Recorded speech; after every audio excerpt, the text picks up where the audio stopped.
श्री राम अपनी सेना को आक्रमण का आदेश देते हैं और उसके बाद रावण की सेना और श्री राम की सेना आपस में भिड़ जाती है। तो रावण वहाँ पर पहुँचता है और कहता है, कहाँ है राम और लक्ष्मण। तो हनुमान जी उनको देखते हैं और कहते हैं, अगर तुम हमारे हाथों बचोगे उसके बाद ही तुम राम और लक्ष्मण से मिल सकते हो। तो रावण कहता है, आज उन दोनों वनवासी को यमलोक पहुंचाकर अपने सभी पुत्रों का, अपनी सेना का और अपने भाई का मृत्यु का बदला लूँगा। तो फिर हनुमान जी कहते हैं, अगर तुम हमसे जीवित बच गए तो ही तुम प्रतिशोध का बदला ले सकते हो रावण। तुम बहुत दिनों पश्चात रणभूमि में आए हो। उस दिन तो श्री राम ने दया करके तुम्हें छोड़ दिया था, परंतु आज तुम यहाँ से जीवित वापस नहीं जा सकते।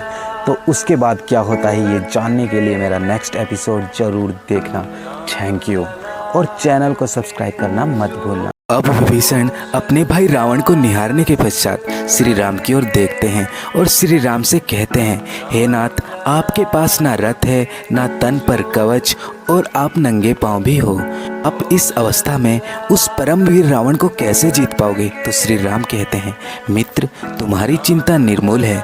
मनुष्य जिस रथ से विजय प्राप्त करता है वो रथ काठ और लोहे का नहीं बना होता, वो तो दूसरा ही रथ होता है। उस रथ के शौर्य और धैर्य ही दो पहिए होते हैं। सत्य और शील और दृढ़ पताका ध्वजा है।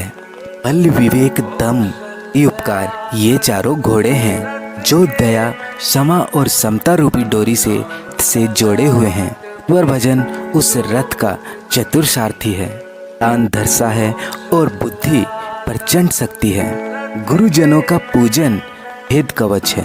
उसके बाद विभीषण श्री राम के चरण पकड़ते हैं। तो अब रावण हनुमान जी और अंगद के साथ युद्ध कर रहा होता है।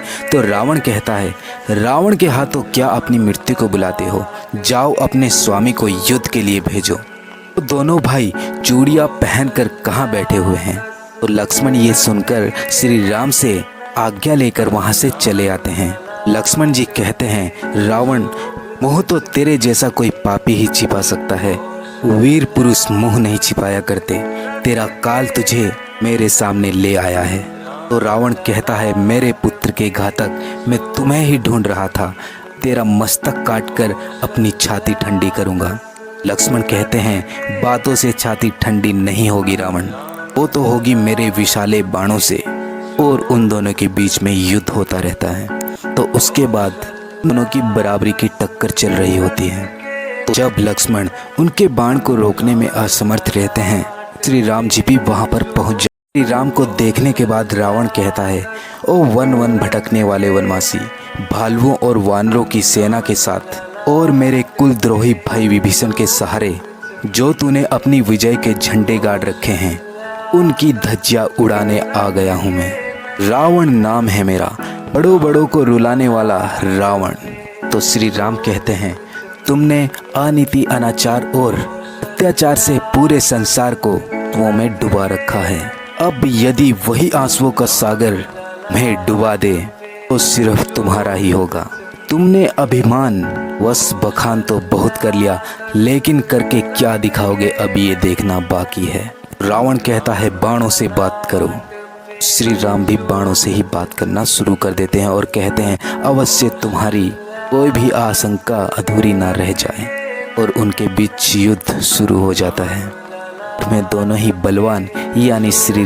तो अब श्री राम और रावण के युद्ध के बीच में जब विभीषण श्री राम के कान में कुछ बोल रहे थे, तो ये देखकर रावण बहुत ज़्यादा क्रोधित हो जाता है और अपने भाई विभीषण पर एक अमोघ शक्ति चला देता है, जिसको कि श्री राम विभीषण को पीछे हटाकर अपने शरीर में ले लेते हैं, जिससे कि श्री राम को जख्म हो जाता है।